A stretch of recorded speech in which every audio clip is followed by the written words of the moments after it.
श्रीमती रेखा पांड्या परम पूज्य महाराज श्री जी श्री चरणों में अपना प्रथम प्रश्न रख रही हैं। महाराज श्री नमोस्तु। व्यक्तित्व विकास के कितने सूत्र होने चाहिए? क्योंकि मुझे अब व्यक्तित्व विकास की बहुत ज़रूरत है, बहुत आवश्यकता है, और आप विस्तार पूर्वक इसे मुझे बताएंगे। देखिए, व्यक्ति और व्यक्तित्व के विषय में पहले हम जानें, तब हम व्यक्तित्व के विकास के बारे में जानेंगे। व्यक्ति मिट्टी का लौंधा है और उस मिट्टी के लौंधे से मंगल कलश भी बनाया जा सकता है, तो शराब की कुल्हड़ भी। मंगल कलश मंगल द्रव्यों से चर्चित होकर हमारे माथे की शोभा बनता है और शराब की कुल्हड़ निंद दृष्टि से देखने में आती है। मिट्टी के लौंधे में दोनों प्रकार की संभावनाएं हैं, लेकिन उनकी अभिव्यक्ति उसको जैसा वातावरण मिलता है उसके अनुरूप होती है। यही सवाल मनुष्य के व्यक्तित्व के साथ जुड़ा हुआ है। वो अपने व्यक्तित्व को हाइट पर भी ले जा सकता है, तो रसातल पर भी ले जा सकता है। एक व्यक्ति है जिसका व्यक्तित्व बहुत निखरा हुआ होता है, और दूसरा व्यक्ति है जिसका व्यक्तित्व बहुत बिगड़ा हुआ होता है। तो हम अपने व्यक्तित्व को निखारना है। व्यक्तित्व के विकास का तात्पर्य अपने व्यक्तित्व को निखारना है, और हर व्यक्ति को वैयक्तिक स्तर पर अपने व्यक्तित्व के निखार के लिए कुछ ठोस कार्यक्रम करना चाहिए। आपने कुछ सूत्र पूछा है। सबसे पहली बात, दृढ़ इच्छा शक्ति। इच्छा शक्ति के अभाव में मनुष्य जीवन में कुछ भी उपलब्धि नहीं कर सकता। दूसरी बात, प्रगाढ़ आत्मविश्वास, सेल्फ कॉन्फिडेंस। हमारे भीतर जब तक सेल्फ कॉन्फिडेंस ना हो तब तक हम अपने जीवन को ऊंचाई तक नहीं ले जा सकते। तीसरी बात, पॉजिटिव एटीट्यूड। हमारी सोच बिल्कुल सकारात्मक होनी चाहिए, सही दिशा में लेकर के चलने की होनी चाहिए, तब हम अपने व्यक्तित्व का विकास कर सकते हैं। तो ये पॉजिटिव एटीट्यूड हमारे जीवन में बहुत बहुत ज़रूरी है। और चौथी बात, संस्कारों के प्रति हमारी जागृति। हम अपने संस्कारों को जगाएं तो हमारे जीवन में बहुत बड़ी प्रगति हो सकती है। और व्यक्तित्व को विकसित करने के लिए पांचवी जो सबसे बहुत ज़रूरी बात है वह है संयमी प्रवृत्ति। अपने इमोशंस पर कंट्रोल रखने की क्षमता मनुष्य के व्यक्तित्व को विकसित करने में बुनियादी काम करने वाली बातें हैं। आप इस दिशा में आगे बढ़ें। सम्मेद शिखर के इर्द गिर्द बसे लोगों को आगे बढ़ाने के लिए मैं आपको 5 सूत्र और देता हूँ। स्वस्थ, समृद्ध, समर्थ, संस्कारित और शाकाहारी मधुबन बनाने का प्रयास करें, जिससे इस पूरे मधुबन में एक चमक पैदा हो और लोगों के जीवन में एक नई क्रांति आ जाए। अगले नेक्स्ट आदित्य पूजा पाटनी, उसके बाद में प्रकाश सरला पाटनी।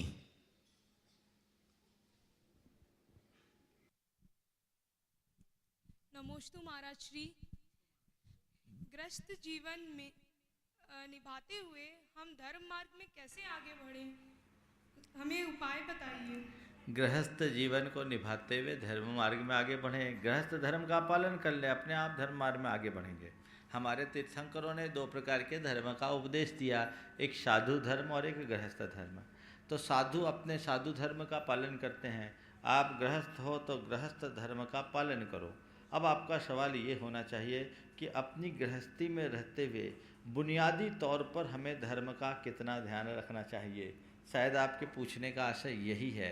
निश्चित प्रत्येक गृहस्थ के लिए कहा गया है कि उसे धर्म, अर्थ और काम, इन 3 पुरुषार्थों के मध्य सम्यक संतुलन बना करके जीना चाहिए। तो हम एकदम प्रारंभिक तौर पर जब हम धर्म का आचरण करना चाहें, तो चूँकि आप गृहिणी हैं, आपके माध्यम से मैं देश की तमाम गृहिणियों को कहना चाहता हूँ कि धर्म की शुरुआती, अगर आप धर्म के क्षेत्र में शुरुआती कदम उठाना चाहते हैं तो सबसे पहला काम है कुलाचार का दृढ़ता से पालन करें।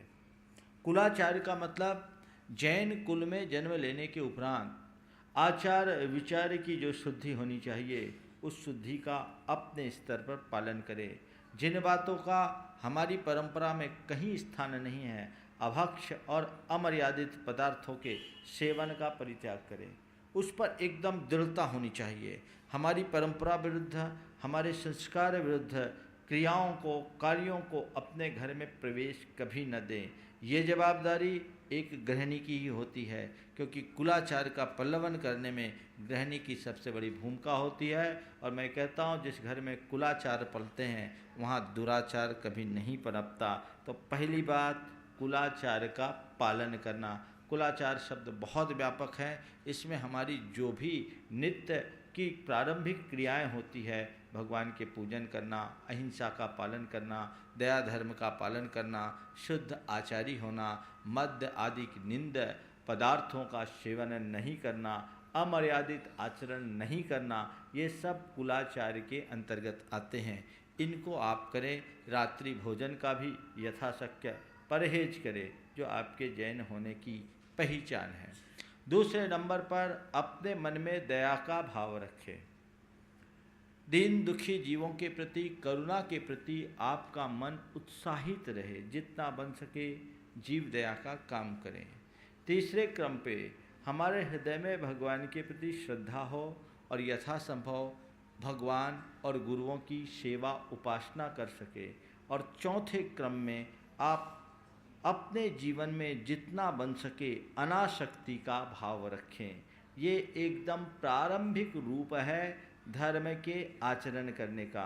यदि इतना भी कोई मनुष्य कर लेता है तो मान करके चलना, वो आज नहीं कल अपना कल्याण निश्चित रूप से करेगा। आदित्य महाराज जी, मेरा भी एक सवाल है काफ़ी दिन से कि कुछ दिन अच्छा जा रहा है अपना, कुछ दिन खराब जाता है, कुछ कार्य अपने हिसाब से हो पा रहा है, कुछ कार्य नहीं हो पा रहा है।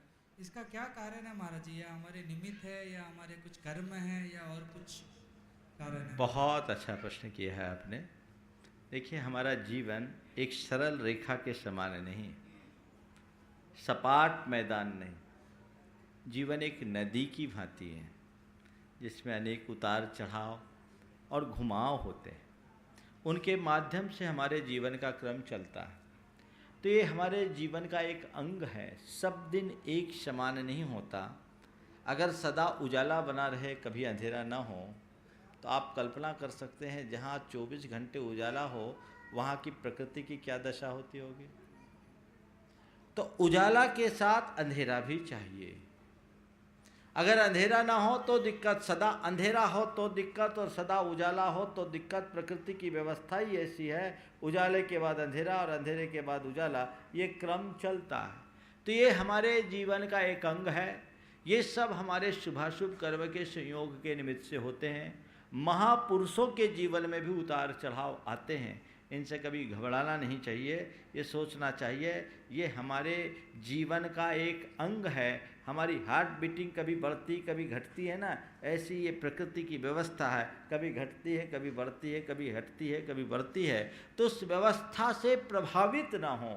धर्म साधना का सबसे पहला प्रभाव हमारे जीवन में पड़े तो ये होना चाहिए कि जीवन में आने वाले उतार चढ़ाव में ठहराव बनाए रखें। अपने जीवन में उतार चढ़ाव आएंगे, उनको रोक नहीं सकते। धर्म भी नहीं रोक सकता जीवन के उतार चढ़ाव को। अगर कोई व्यक्ति कहता है कि तुम धर्म करोगे तो तुम्हारे जीवन में सदा एक रूपता रहेगी, साफ झूठ बोलता है। क्योंकि बड़े बड़े धर्मियों के जीवन में जितने उतार चढ़ाव आए हैं, साधारण आदमी के जीवन में तो आते ही नहीं। महापुरुषों का जीवन संघर्ष भरा होता है। आचार्य गुरुदेव कहते संघर्षमय जीवन का उपसंहार हर समय होता है। संघर्ष से कभी घबराना नहीं चाहिए, उतार चढ़ाव से कभी घबराना नहीं चाहिए। धर्म भी हमारे जीवन में आने वाले उतार चढ़ावों को नहीं रोक सकता, लेकिन धर्म में एक ऐसी शक्ति है जो हमें एक ऐसी दृष्टि देता है जिसके बल पर जीवन में आने वाले तमाम उतार चढ़ावों के मध्य भी ठहराव बनाए रखते हैं। और यही ठहराव हमारे जीवन की उपलब्धि है। जो उतार में भी खिन्न न हो और चढ़ाव में अभिमान न करे, उसके जीवन में ही जीवन का असली मजा है। इसलिए चलते रहो। जब चढ़ाव पर हो तो अपने साथ औरों को चढ़ाने की कोशिश करो, और जब ठहराव पे हो तो इस गति से, उतार पर हो तो इस गति से उतरो कि उतरते उतरते तुम गिरो नहीं। संभल संभल करके चलोगे तो चाहे तुम्हें कितने नीचे उतरना होगा उतर जाओगे, पर उसके उपरांत ऊपर चढ़ने की सामर्थ्य भी बचाए रखोगे, फिर ऊपर चढ़ सकोगे। जो नीचे आता है वही ऊपर चढ़ता है। प्रकाश जी सरला जी पाटनी, उसके बाद में विक्रम जी काला रांची। तैयार हैं? हाँ, जल्दी, तब तक पूछ लो। तो तब तक दूसरे जो यहाँ उपस्थित हैं, हनी अजमेरा, प्रीति अजमेरा। तुम अपने से पूछो।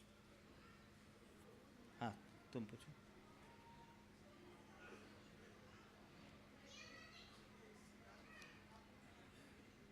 कोई भी पूछ लो ना। उज्जैन से महाराज जी इंसान जैन पूछ रहे हैं, अगर शरीर का कोई अंग खराब हो जाए तो हम महाराज जी को आहार क्यों नहीं दे सकते? शरीर का अंग खराब हो जाए तो आहार क्यों नहीं दे सकते हैं? शरीर का अंग खराब हो, लेकिन उस खराब अंग के साथ आहार देने के बाद महाराज की तबीयत खराब ना हो तो कोई दिक्कत नहीं है। और आपको कोई ऐसी बीमारी है जो संक्रामक हो तो ऐसे व्यक्तियों को आहार नहीं देना चाहिए। अंग खराब होने से आहार देने का निषेध नहीं है, अंग भंग होने से आहार देने का निषेध है। और अंग भंग में भी हाथ पांव कट जाना, उंगलियां कटने से नहीं, इसलिए उसको दे सकते हैं। आ जाओ प्रकाश जी। प्रकाश सरला पाटनी कोलकाता, उसके बाद में विक्रम जी काला और हिमांशु जैन छाबड़ा, सुशीला सुभाष छाबड़ा कोलकाता। तैयार? महाराज श्री किसी कवि ने किसी पंक्तियों में न तो मानसरोवर का जल लिया, न किसी कोई भी सरोवर या कोई नदी का गुणगान नहीं किया पानी का, लेकिन एक मुनि मन सम उज्ज्वल नीर प्राशुक गंध भरा। तो हमें ये मुनि का जैसा मन बनाने के लिए हमें क्या प्रयास करना चाहिए और हम कैसे आगे बढ़ें? क्यों नहीं होता हमारा मुनि की तरह मन? बहुत सुंदर प्रश्न किया है आपने। मुनि मन सम उज्ज्वल नीर, आपने पूछा है कि हम मुनि के समान मन कैसे बनाएं। हमारा मन मुनि के समान क्यों नहीं होता? तो मुनि के समान मन तभी बनेगा जब आप मुनि बनोगे। मुनि बने बना मुनि के समान मन कैसे बनेगा? पर मैं तो आपसे इतना कहना चाहता हूँ, आपसे क्या, आपके माध्यम से सबसे ये कहना चाहता हूँ कि मुनि के समान मन न बने कोई बुराई नहीं, पर मेरा मन मुनियों में रमा रहे तो बहुत बड़ी उपलब्धि है। अपने मन को मुनियों से रमा लो और मुनियों से प्रेरणा लो। मुनि के मन के समान अपने मन को उज्जवल नहीं बना सको, निर्मल नहीं बना सको तो कोई बात नहीं, पर मुनियों से प्रेरणा लेकर अपने मन को नाली की तरह गंदा तो मत बनाओ। एक पानी होता है आप लोगों का जो एकदम साफ स्वच्छ, किसका पानी बोलते हैं आप लोग? Mineral water. और एक पानी होता है जो सप्लाई का, और एक पानी होता है वो नाली का। तो मिनरल वाटर आप नहीं बन सकते, कोई दिक्कत नहीं, कम से कम नाली का गंदा पानी न बन पाए मेरा मन, वो सावधानी रखो। और ये सावधानी मुनिजनों के सत्संग समागम से अपने हृदय में अपने आप विकसित होती है। जो मुनियों के संसर्ग और सानिध्य में रहते हैं उनका हृदय परिवर्तित होता है, मन निर्मल होता है, जीवन पवित्र बन जाता है और अपना कल्याण कर लेता है। इस रास्ते पर चलेंगे, निश्चित कल्याण होगा। विक्रम जी काला रांची, उसके बाद में हनी अजमेरा, प्रीति अजमेरा, हजारीबाग। नमस्ते महाराज जी। महाराज श्री किसी नास्तिक व्यक्ति के भाव को परिवर्तन कर मतलब आस्तिक बनाने के कुछ सूत्र बताएं। नास्तिक को आस्तिक बनाने के सूत्र बताएं। देखिए, मेरा अनुभव ये बताता है कि लोग जिसे नास्तिक समझते हैं उनमें भी बहुत आस्तिक होते हैं। हर व्यक्ति नास्तिक नहीं होता, और जो आस्तिक दिखता है वो व्यक्ति भी आस्तिक हो ऐसी गारंटी नहीं। पहली बात तो मैं बोलूं, 3 शब्द हैं, एक आस्तिक, दूसरा नास्तिक, तीसरा प्रच्छन्न नास्तिक या छद्म नास्तिक। आस्तिक वो जो हमें आस्थावान दिखता है, नास्तिक वो जो धर्म से एकदम दूर दिखता है, और तीसरा है प्रच्छन्न नास्तिक या छद्म नास्तिक, जो रहता तो आस्तिक की तरह है, पूजा पाठ धर्म की क्रिया बहुत बढ़ चढ़ करके करता है, लेकिन उसके बाद भी उसको पाप से डर नहीं रहता, भगवान से डर नहीं रहता, उसके ओंट में बड़े बड़े बुरे कार्य कर लेता है, तो उसको पुण्य पाप से डर कहाँ, वो आस्तिक कहाँ। वो तो गड्ढा दिख जाए वो अच्छा है, लेकिन ऊपर से ढका हुआ गड्ढा बहुत खतरनाक है, क्योंकि पाँव रखते ही आदमी गिर जाएगा। आपने पूछा है नास्तिक को आस्तिक कैसे बनाए। नास्तिक जिसको हम मानते हैं, पहले ये देखो वो नास्तिक है या नहीं। धर्म की क्रिया करने वाले को आस्तिक और धर्म की क्रिया न करने वाले को नास्तिक मानना ठीक बात नहीं है। नास्तिक वो है जो आत्मा, परमात्मा, परलोक, पुनर्जन्म, कर्म के सिद्धांत को न मानता हो। लोक में बहुत सारे लोग हैं जो अपने आप को नास्तिक घोषित करते हैं, पर उनके भीतर भी आस्तिकता होती है। एक परम नास्तिक था जिसने लिख रखा था God is nowhere, God is nowhere लिख रखा, कहीं नहीं है परमात्मा। जब वो मरनासन्न था, उसका एक कवि मित्र उससे मिलने गया, देखा कि अभी भी ये लिखा हुआ है गॉड इज नोवेयर। तो गॉड इज नोवेयर जैसे लिखा, तो उसने क्या किया, नोवेयर के पास जो वेयर का डब्लू था उसको उठा करके ओ के पास लगा दिया। बोला देखो यहाँ क्या लिखा है। उसने पढ़ा गॉड इज नाउ हेयर। बोले आहा, मैंने जीवन में कभी ये जाना नहीं, सच में है, आखिरी क्षणों में मेरी आंखें खुल गई। तो ये है समझने और समझाने की बातें। व्यक्ति को ठीक ढंग से अगर वो समझना चाहे तो समझाए। सबसे पहली बात नीतिगत दृष्टि से हमारे यहाँ कही गई है कि समझाओ उसे ही जो समझना चाहे। जो व्यक्ति समझने को राजी नहीं है, उनको समझाने के लिए प्रयत्न करना अपने समय की बर्बादी करना है। माध्यस्थ भावम विपरीत वृत्तों। इसलिए हम वैसे लोगों को नहीं समझाए। मैं एक ऐसे नास्तिक को जानता हूँ जो एक डिबेट में गया, और डिबेट इस विषय पर था कि परमात्मा है या नहीं। उसने अपना जो आर्गुमेंट दिया, इतना तकड़ा भाषण दिया कि सभा में उपस्थित 5000 लोग उससे प्रभावित होकर आस्तिक से नास्तिक बन गए।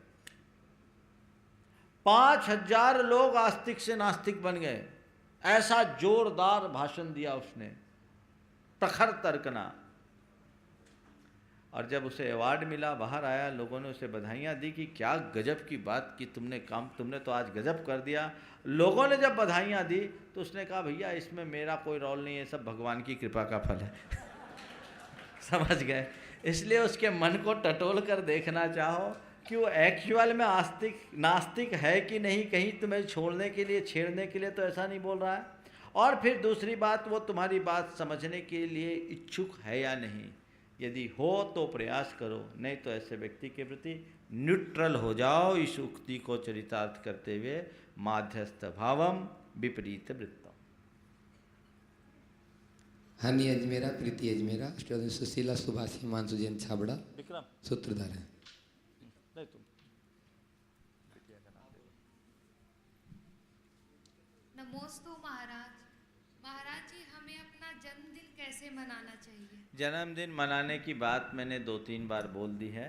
शायद आपका जन्मदिन आने वाला है, जैसा मैंने बोला वैसे ही करना। चलो आगे। नमस्ते महाराज जी। आज का जो जनरेशन है वो किसी भी सिचुएशन को देख के तुरंत रिएक्ट करते हैं। हम लोग तुरंत किसी भी सामने वाले इंसान के लिए कंक्लूजन ड्रॉ कर लेते हैं, डिसीजन बना लेते हैं, नहीं वो वैसा है। तो उस सिचुएशन में हमें अपने मन को शांत कैसे रखना चाहिए? सबसे पहली बात कि आज की जो जनरेशन है, आज की जो पीढ़ी है, उसमें एक बात की बहुत बड़ी कमी हो गई है, वो है धैर्य। वो बहुत जल्दी अधीर हो जाती है और हर चीज़ का त्वरित परिणाम चाहती है। और उस कारण जो क्विक डिसीजन होता है ना, उसमें बहुत सारी गड़बड़ियाँ हो जाती हैं। तुमने जो कहा है कि ऐसे डिसीजंस ले लेते हैं और अपने डिसीजंस के आधार पर अपने रिलेशंस को भी प्रभावित कर लेते हैं। तो ये सबसे पहली बात है कि धैर्य का अभ्यास करना चाहिए। और उसके लिए कोई भी हम निर्णय लें तो अपने अतीत के लिए गए निर्णयों की समीक्षा करनी चाहिए। एक प्रयोग हम सबके लिए मैं सबके लिए कहना चाहता हूँ, वो प्रयोग मैं नियमित करता हूँ अपने इमोशंस पर कंट्रोल करने के लिए और अपने मानसिक स्तर को ऊंचा उठाने के लिए, जीवन में रूपांतरण लाने के लिए। ये बड़ा अद्भुत प्रयोग है। आप शाम के समय बैठे, सुबह से शाम तक आपने जो भी क्रियाएं की उन्हें याद करें और याद करके ये देखें कि किस मूवमेंट में मैंने कैसा डिसीजन लिया, कहाँ मैंने क्या कहा और उसका अंजाम क्या हुआ। ये उस समय मैंने जो बोला, जो मैंने किया, वो कितना सही था, कितना गलत था। अगर गलत था तो मुझे इसकी पुनरावृत्ति नहीं करनी चाहिए, अपनी निंदा ग्रह करो। ये शब्द मैंने ऐसा कहा, उसे पलटकर ऐसा किया होता तो ज़्यादा अच्छा होता। अब जब भी मौका आएगा मैं ऐसा ही करूँगा। मैंने उस समय जल्दबाजी में निर्णय लिया, उस जल्दबाजी के निर्णय का ये नतीजा निकला, ये मेरे लिए नकारात्मक रहा। आज के बाद मैं ऐसे फैसले कभी नहीं करूँगा। जब मेरे मन में दुविधा होगी मैं अपने फैसले को टालूँगा। अपने मन ही मन संकल्प लीजिए, अपनी निंदा कीजिए, अपनी आलोचना कीजिए। ये एक प्रकार का प्रतिक्रमण है और इससे आप अपने आप को बहुत स्ट्रॉन्ग बनाओगे, मजबूती आती है, निर्णय लेने की क्षमता आती है और जीवन का विकास होता है। तो एक ही उपाय है, ये मन की दुर्बलता है तो मन की दुर्बलता को एक साधना के द्वारा ही दूर की जा सकती है। आप इस तरह से, हमारी साधना पद्धति में एक शब्द आता है प्रतिक्रमण। ये भी एक प्रकार का प्रतिक्रमण है जो आपको स्वेच्छाचारी प्रवृत्तियों से रोकती है। आपके जीवन में जो कुछ भी अनर्गल और अमंगल है उससे बचने और बचाने की प्रेरणा देती है। तो ऐसा प्रयास करें। मैं कहता हूँ न केवल युवा पीढ़ी अपितु हर पीढ़ी के लिए ये एक रामबाण औषधि है। यदि आप इसका नियमित उपयोग करें तो आप 2 माला कम फेरे चलेगा, लेकिन अपना प्रतिक्रमण एक बार बैठकर जरूर करें। हो सके तो भगवान के मंदिर में जाकर के बैठे, उनसे प्रार्थना करें और अपने मन को खोलें। नहीं तो घर में भी कहीं एकांत में जाकर ये करें और ये तय करें कि मैं इनकी पुनरावृत्ति अब कभी नहीं करूँगा। और जो हो अपने मन से अपने आप को थोड़ा बहुत पनिशमेंट दें, आपके जीवन में बहुत गहरा असर होगा। हिमांशु जैन छाबड़ा जो सूत्रधार हैं कोलकाता, उसके बाद में कमलेश प्रभा जैन फरीदाबाद। नमस्ते महाराज जी, मेरा प्रश्न यह है कि अगर हम कोई ऐसा नियम लेते हैं और उसका पालन नहीं कर सकते हैं तो क्या हमें पाप लगता है? क्योंकि महाराज जी बात ऐसी हो रही है कि मेरा नियम दिया हुआ था कि मैं ज़िंदगी भर रोज़ देव दर्शन करूँगा और रविवार को कलश करूँगा, पर वो पालन नहीं हो पा रहा है क्योंकि मेरा काम ऐसा है कि मुझे बाहर रहना पड़ता है। एक बात सुनो, आजकल एक शब्द आता है कमिटमेंट। इसका मतलब क्या होता है? बिजनेस के एथिक्स में कमिटमेंट को कितना महत्व दिया जाता है कि नहीं दिया जाता? एक सक्सेसफुल बिजनेसमैन के लिए कमिटमेंट का कितना बड़ा रोल होता है पता है? बिना कमिटमेंट जिसका फर्म हो और जो कमिटमेंट को फुलफिल करे वही सक्सेस हो सकता है। तो जब आप दूसरों को दिए गए कमिटमेंट को निभाते हो, तुम बिजनेस में हो, अपना कमिटमेंट देते हो, उसको निभाते हो कि उड़ा देते हो? निभाते हो। तो दूसरों को दिए गए कमिटमेंट को निभाते हो और स्वयं को दिए गए कमिटमेंट को नहीं निभाओगे, राइज कैसे करोगे? नियम लेना यानी स्वयं के लिए हमने कुछ कमिटमेंट किया, वो कमिटमेंट का हमें उस कमिटमेंट को फुलफिल करना है, उसे हमें निभाना है। अन्यथा मैं अपने जीवन के साथ धोखा कर रहा हूँ, मैं अपने जीवन के साथ छल कर रहा हूँ। निभाओ, ठीक। अब रहा सवाल दूसरा कि देश काल की परिस्थितियाँ बदल जाए तो मैं क्या करूँ? समय नहीं मिलना एक बात और संयोग नहीं मिलना एक बात। समय नहीं मिल रहा है तो हम समय निकालें, और संयोग नहीं मिल रहा है तो फिर गुरुजनों के पास अपनी व्यक्तिगत समस्या व्यथा कथा कहें और उसका रास्ता निकालें। समझ गए? ये अलग से बात करना। लेकिन मैं ये कहता हूँ, नियम निभाने के लिए लिए जाते हैं, तोड़ने के लिए नहीं। नियम को आप स्वयं के प्रति किया गया कमिटमेंट, गुरुओं से किया गया कमिटमेंट, भगवान से किया गया कमिटमेंट माने और उस कमिटमेंट पर दृढ़ रहें, उसे हवा में न उड़ाएं। जो मनुष्य अपने वचनों का धनी नहीं होता वह जीवन में कभी सफल नहीं हो सकता। इस बात को ध्यान रखें। नमस्ते महाराज। घर का वातावरण धार्मिक होने के बावजूद भी और बचपन में बच्चों को अच्छा धार्मिक संस्कार देने के बावजूद भी फिर बच्चे बड़े होके धर्म के प्रति रुचि क्यों नहीं रखते? मैं नहीं मानता कि बच्चे धर्म के प्रति रुचि नहीं रखते हैं। बच्चों में धर्म के प्रति रुचि रहती है, लेकिन उनकी लाइफ स्टाइल कुछ इस तरह की हो जाती है कि वो उनका डायरेक्शन दूसरा हो जाता, बदल जाता। सिगरा ने होता नहीं है ना, उनका डायरेक्शन कुछ दूसरा हो जाता है। इसलिए उस डायरेक्शन के कारण वो थोड़ा इधर उधर हो जाते हैं। लेकिन मेरी ये मान्यता है कि बचपन के संस्कार कभी नष्ट नहीं होते, वो धूमिल हो जाते हैं। वो राख से ढकी अग्नि की भांति होते हैं। अवसर पाते ही थोड़ी सी हवा लगती है, वो राख की परत हटती है और अंदर के अंगार दमकने लगते हैं। अवसर आने पर फिर खुद हो जाएगा। इसके लिए हताश नहीं होना चाहिए और माँ बाप को चाहिए कि बच्चों की अवस्था को देखते हुए उनसे धार्मिक कार्यों की अपेक्षा रखें। उनकी उम्र क्या, उनकी अवस्था क्या, उनका कार्य क्षेत्र क्या, धर्म उन पर थोपे नहीं, उनकी आत्मा को इस तरह से जगाएं कि स्व प्रेरणा से धर्म करे। धर्म सदैव स्व प्रेरणा से प्रेरित होकर करने की चीज़ है, ऊपर से ओढ़ने की बात नहीं। चलिए। श्री कमलेश प्रभा जैन फरीदाबाद, उसने संतोष जी मालडूजार कटनी तैयार है। नमस्ते महाराज जी। गत दिनों में मैंने ये तो जाना कि व्रतों से जीवन शैली में व्रतों के करने से जीवन शैली में परिवर्तन आता है, लेकिन उत्कृष्ट परिवर्तन के लिए हमें क्या करना चाहिए? उत्कृष्ट परिवर्तन के लिए उत्कृष्ट व्रतों का आचरण करना चाहिए। सीधा सीधा गणित है। आपको ये अनुभव हो गया कि व्रतों से जीवन में परिवर्तन आता है, तो आप व्रतों को जितनी दृढ़ता से पालन करेंगे आपके जीवन में उतना परिवर्तन होगा, और आपके व्रत जितने उत्कृष्ट होंगे आपका जीवन भी उतना उत्कृष्ट होगा। व्रत कहते ही उसे जिससे हमारी वृत्तियों में निखार आए उसका नाम व्रत। जो हमारे पापों पर ब्रेक लगाए उसका नाम है व्रत। जो हमारी जीवन की दिशा को बदल डाले उसका नाम है व्रत। संतोष जी मालडूजार कटनी, उसके बाद में प्रेरणा सेठी कोलकाता। नमस्ते महाराज जी। मेरा प्रश्न है, भरत चक्रवर्ती ने छायक समय दृष्टि थे होते हुए जब उनके ऊपर बाहुबली के ऊपर चक्र चलाया था तो उनको संकल्पी हिंसा का पाप लगा था या कोई और? वो चक्र के चक्कर में फंस गए थे, समझ गए। उनके हाथ में चक्र था और परिणति का चक्र कुछ ऐसा आया कि चक्र की परिणति बदल गई, समझ गए। अब रहा सवाल उसे संकल्पी हिंसा कहें, ये एक प्रकार का युद्ध था और युद्ध में उन्होंने मर्यादा विहीन कार्य किया, युद्ध के नियमों का उल्लंघन किया, एक कषाय था। संकल्पी हिंसा की संज्ञा देने में तो मुझे संकोच लगता है, वो छायिक सम्यक दृष्टि थे इसलिए।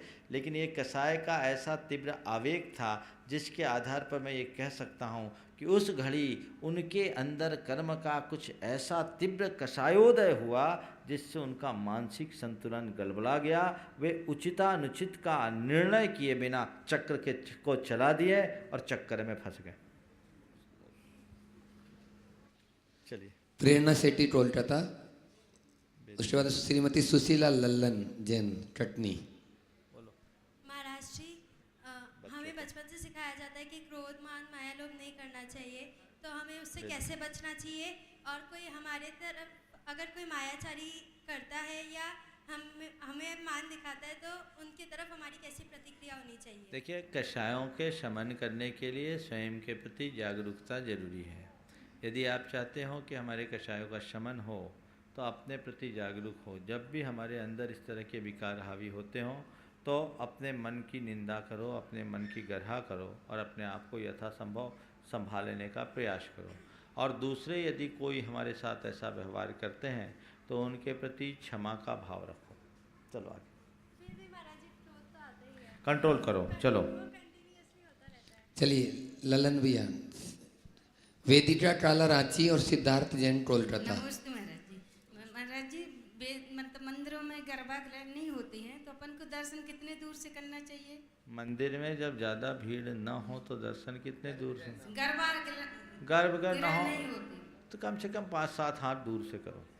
और जैसे कभी कभी दर्शन करते समय अपनी परछाई मूर्ति पर पड़ती है तो उसमें क्या दोष? मंदिर में ऐसी व्यवस्था करनी चाहिए कि भगवान की ऊपर आपकी छाया न पड़े, भगवान की छत्र छाया आप पर बनी रहे, यह प्रयास होना चाहिए और एक दूरी मेंटेन करके दर्शन करें। चलो आगे जल्दी। नमोस्तु महाराज, जहन में एक प्रश्न है। जननी एक तीर्थंकर को अगर जन्म दे सकती है तो कलश क्यों नहीं कर सकती है? देखिए, तीर्थंकर को जन्म देना अलग बात है, कलश अपने करना 13 पंथ के अंदर में मैं बात कर रहा हूँ, आपकी बात आ गई। ये प्रश्न कई बार आया और बड़ा विवादास्पद प्रश्न है, मैं इसका कई बार उत्तर दे दिया। जो काम एक माँ कर सकती है वो काम एक पिता नहीं कर सकता है। लेकिन ये बात ध्यान में रखने की है कि माँ का काम माँ का है, पिता का काम पिता का, स्त्री का काम स्त्री का है, पुरुष का काम पुरुष का है। इस विषय में मैं कई बार उत्तर दे दिया, इसमें ज़्यादा विचार और बहस करने की ज़रूरत नहीं है, इनमें उलझने से कोई लाभ नहीं है। हम केवल एक ही बात सबसे कहते हैं, हमें आचार्य पूज्यपाद के उस प्रकरण को याद रखना चाहिए जहाँ उन्होंने भगवान के जन्म कल्याणक में भी ये कहा है कि सौधर्म इंद्र ने भगवान का अभिषेक किया, इंद्रों ने अभिषेक किया, इंद्रानियों ने वस्त्र पहनाया, आभूषण पहनाए, पर भगवान का अभिषेक क्यों नहीं किया। आदि पुराण में भी यही बात आती है और आचार्य पूज्यपाद की भक्तियों में भी यही बात आती है।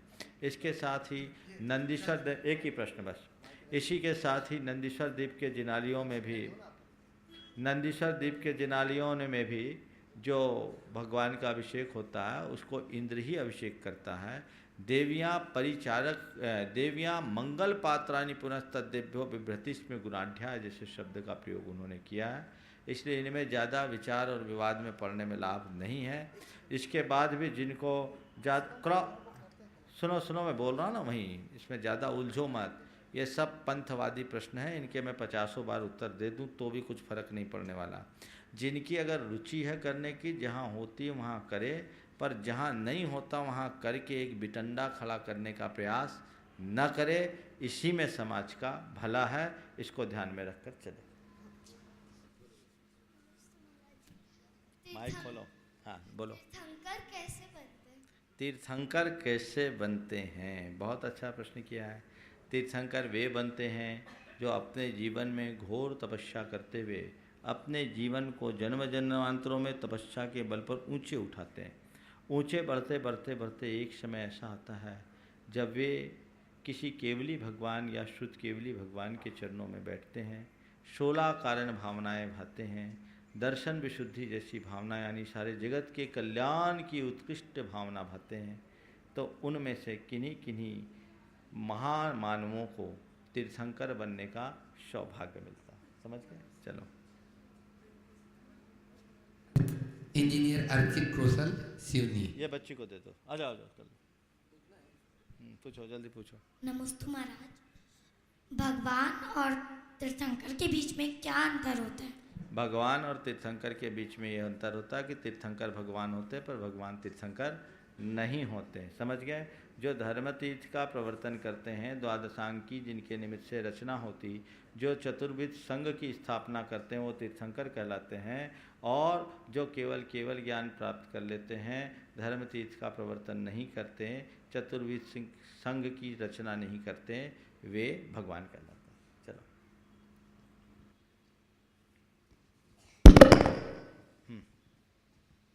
नमस्ते महाराज जी। महाराज जी, मेरा प्रश्न यह है कि अपने परिणामों की विशुद्धि के लिए अपने को क्या करना चाहिए? अपने परिणामों की विशुद्धि के लिए सदैव जिनसे हमारी विशुद्धि प्रभावित होती है उनसे बचना चाहिए, निमित्तों से अप्रभावित रहने की कोशिश करना चाहिए और जहाँ तक बने अच्छे वातावरण में अपने आप को ढालना चाहिए, शुभ में अपने मन को रमाना चाहिए। चलिए। श्रीमती चंद्रकला पाटनी रांची, उसमें संजय जैन बिलासपुर और दीपक जैन पेंड्रा। तैयार रहें। नमस्ते महाराज श्री। महाराज श्री, कुछ मंत्रों में अनाहत पराक्रमाय शब्द आया है, तो उसका अर्थ क्या है? संसार में सबका पराक्रम आहत हो जाता है, केवल एक सिद्ध परमात्मा ऐसे हैं जिनका पराक्रम आहत नहीं होता, आहत यानी किसी से प्रभावित नहीं होता, उस पराक्रम को किसी तरह से कम नहीं किया जा सकता। तो अनाहत यानी जिनके पराक्रम को, शक्ति को, सामर्थ्य को कोई किसी तरीके से प्रभावित न कर सके, ऐसे अनाहत पराक्रम के धनी सिद्ध प्रभु की आराधना में ये अनाहत पराक्रमाय या अन्य कुछ मंत्रों में प्रयोग किया जाता है, जिसके प्रभाव से हमारी आत्मा की शक्तियाँ बढ़ती। जल्दी आ जाओ। नमोस्तु महाराज। महाराज जी मेरा प्रश्न यह है कि जब तीर्थंकर का जन्म होता है तो उनकी माँ को स्वप्न आते हैं, तो जब आचार्य श्री विद्यासागर जी महाराज का जन्म हुआ होगा तो क्या उनकी माँ को भी कोई स्वप्न? आचार्य श्री का जब जन्म हुआ था तो उनकी माँ को भी सपना आया था, और उनको सपना शायद पूरा याद नहीं है, सहस्रदल कमल से भगवान की पूजा करने की इच्छा उनके मन में आया था। वो शांति सागर जी का है। आचार्य श्री की माँ के 2 मुनियों को आहार दिए, कोई सपना मुझे एकदम याद नहीं आ रहा, लेकिन बहुत अद्भुत सपना था, इतना अच्छा सपना था, शायद इसलिए मैं भूल रहा हूँ, थोड़ी देर में याद आएगा तो बता दूंगा। चलो। संजय आसिटा टोलता। चारण रिद्धिधारी महाराजों को आहार देने का सपना आचार्य श्री की माता को आया था। चलिए महाराष्ट्री आगे। महाराष्ट्री कभी धर्म में बहुत ध्यान लगता है और कभी बहुत मन भटकता है, इसका रीज़न? इसका रीज़न यही है हमारे विचारों के अप डाउन्स। बैटरी जब चार्ज होती है तो खूब अच्छे से काम करती है, बैटरी डाउन हो जाती है तो फिर सिग्नल आने लगता है battery low, battery low, battery low. तो फिर जब बैटरी लो होती है तो आप लोग क्या करते हैं, उसको रिचार्ज कर लेते हैं। तो बस ये मन का स्वभाव है, जब चार्ज होता है तो पूरी ताकत से काम करता है, जब उसकी बैटरी डाउन हो जाती है तो गड़बड़ हो जाता है। तो जब भी बैटरी डाउन हो जाए ना, आके चार्ज करा लिया करो।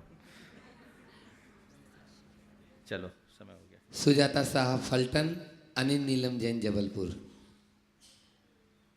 हो गया, वही वो काम भी करना है। महाराज जी, मेरा प्रश्न ये है, एखादी व्यक्ति जो अपने को सताता है उस समय अपने आप को कैसा समझना चाहिए? कर्म समझना चाहिए, अपने आप को पुरुषार्थ करना चाहिए? देखिए, अगर आपको कोई सताता है तो सताने से पहले सबसे पहले सामने वाला आपको सताने का प्रयास कर रहा है, आप उससे प्रभावित न हो और ये मान के चलो कि मुझे कोई सताने वाला नहीं, मेरी आत्मा के तो एक प्रदेश को भी कोई इधर से उधर कर नहीं सकता, और ये जो सताने की क्रिया कर रहा है ये बाहर के कर्म का उदय है जो चल रहा है। तो पहली कोशिश अपनी क्षमता को बढ़ाने की होनी चाहिए। और फिर ज़्यादा प्रयास कर रहा है तो गृहस्थ है, गृहस्थ के लिए विरोधी हिंसा का त्याग नहीं कराया जाता। अपनी शक्ति को देखते हुए, परिस्थिति को देखते हुए उस समस्या का निवारण करने का यथासंभव पुरुषार्थ करना चाहिए।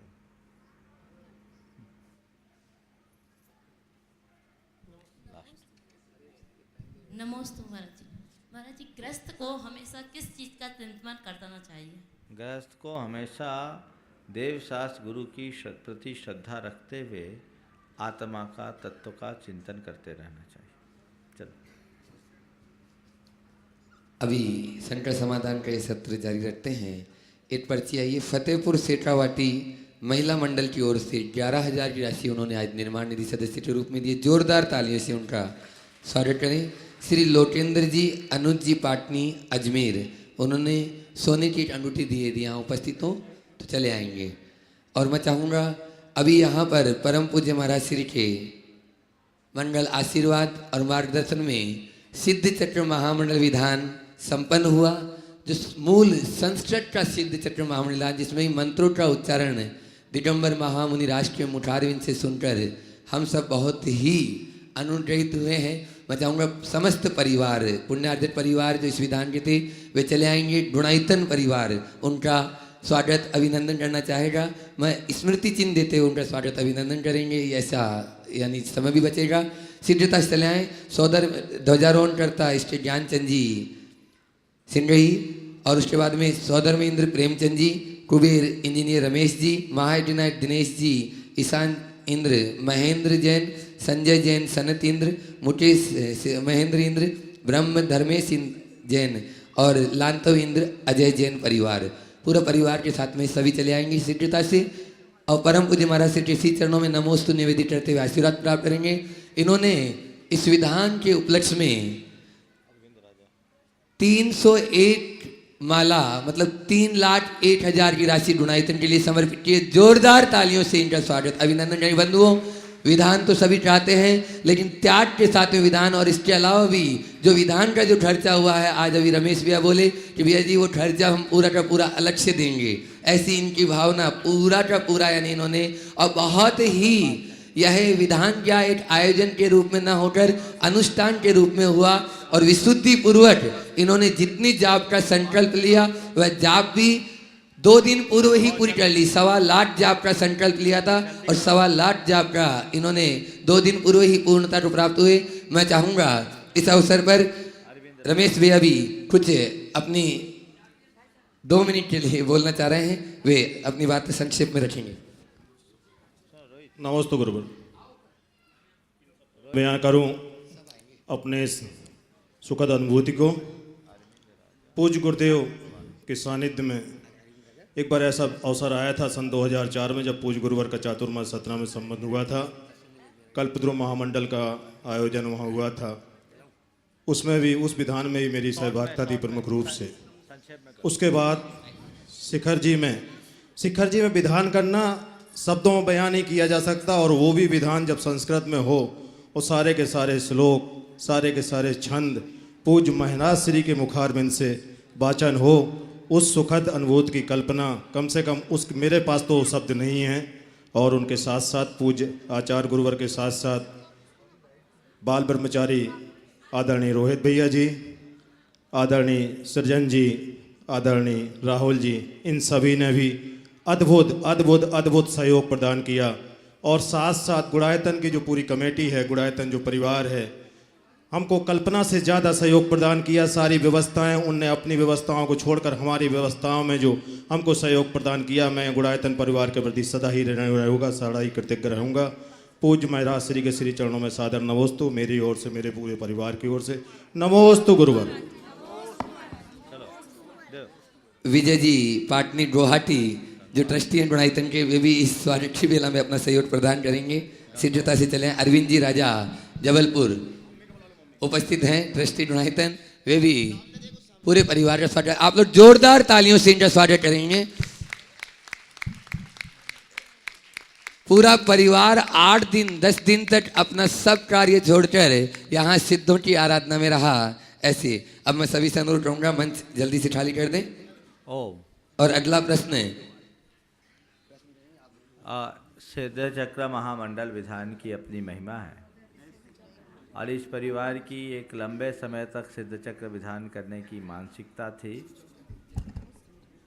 सिद्ध चक्र विधान के बारे में ऐसा कहा जाता है कि एक बार सिद्ध चक्र विधान कर लेने से गृहस्थ जीवन के पापों में का एक प्रकार से प्रायश्चित हो जाता है।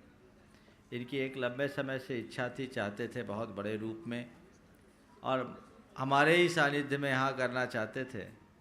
हमने कहा अभी इतना बड़ा अनुष्ठान हो गया, बड़े अनुष्ठान के लिए तो मैं अभी सम्मति नहीं दूंगा, तुम लोग आराधना करना चाहो तो आ सकते हो। और उसी प्रेरणा से ये लोग यहाँ आए और बहुत अच्छे तरीके से विधान संपन्न किया।